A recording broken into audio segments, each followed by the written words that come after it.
Welcome back to your own YouTube channel. तो आज जो हम लोग इंडेक्स क्वेश्चन करने वाले हैं वो क्वेश्चन है हमारा कि जब लोहे की कील को कॉपर सल्फेट के विलयन में डुबाया जाता है तो विलयन का रंग क्यों बदल जाता है। देखिए, ठीक है, अभी तक हम लोग 5, 6, 7 लेक्चर कर चुके हैं। अगर आप नहीं देखे हैं तो पहले जाके आप लेक्चर को देखिए। अगर आप सारा लेक्चर देख लेते हो ना, विश्वास मानो आपका जितना भी एक्सरसाइज का क्वेश्चन है सारा क्वेश्चन आपका सॉल्व हो जाएगा।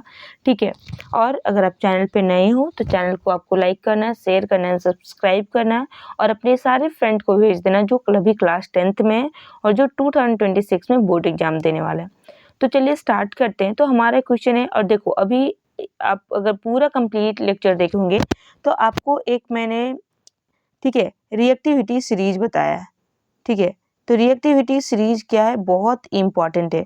रिएक्टिविटी सीरीज जो बताया गया है ये बहुत इंपॉर्टेंट सीरीज है। अगर आप इसको सिर्फ याद कर लेते हो तो विश्वास मानो एग्जाम में आप 2 से 3, 4 नंबर आप इजीली ले लोगे। ठीक है, और ये बहुत इंपॉर्टेंट है, तो आपको रिएक्टिविटी सीरीज एनिया याद करना। देखो, तो यहाँ पे लिखा हुआ है कि लोहा कॉपर की तुलना में ज़्यादा क्रियाशील होता है। जो लोहा होता है वो कॉपर की तुलना में क्या होता है, ज़्यादा क्रियाशील होता है, मतलब रिएक्टिव होता है। यहाँ कॉपर को विलयन से विस्थापित कर देता है। ये क्या करता है कि कॉपर को विलयन से क्या कर देता है, विस्थापित कर देता है। अब विस्थापित करना क्या होता है, ये जाके अब विस्थापन अभिक्रिया का आप लेक्चर जरूर देखिएगा। आपको उस लेक्चर में आपको कंप्लीट समझ में आ जाएगा कि विस्थापन क्या होता है।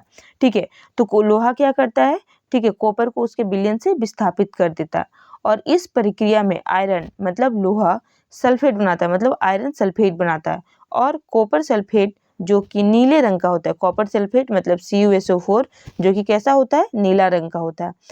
अभिक्रिया के बाद नीले से हल्के हरे रंग में बदल जाता है। जो हरा रंग का होता है वो क्या होता है, FeSO4 मतलब आयरन सल्फेट। तो समझ में आया क्यों ऐसा होता है, क्योंकि जो लोहा होता है, ठीक है, वो किसके कंपैरिजन में, कॉपर के कंपैरिजन में ज़्यादा रिएक्टिव होता है।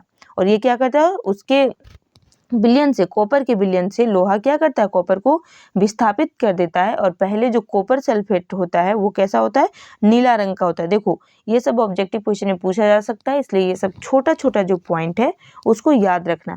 और जब लोहा कॉपर को विस्थापित करके, ठीक है, जो बनाता है वो क्या बनाता है, FeSO4 बनाता है, जो कि कैसा होता है, हरा रंग का होता है।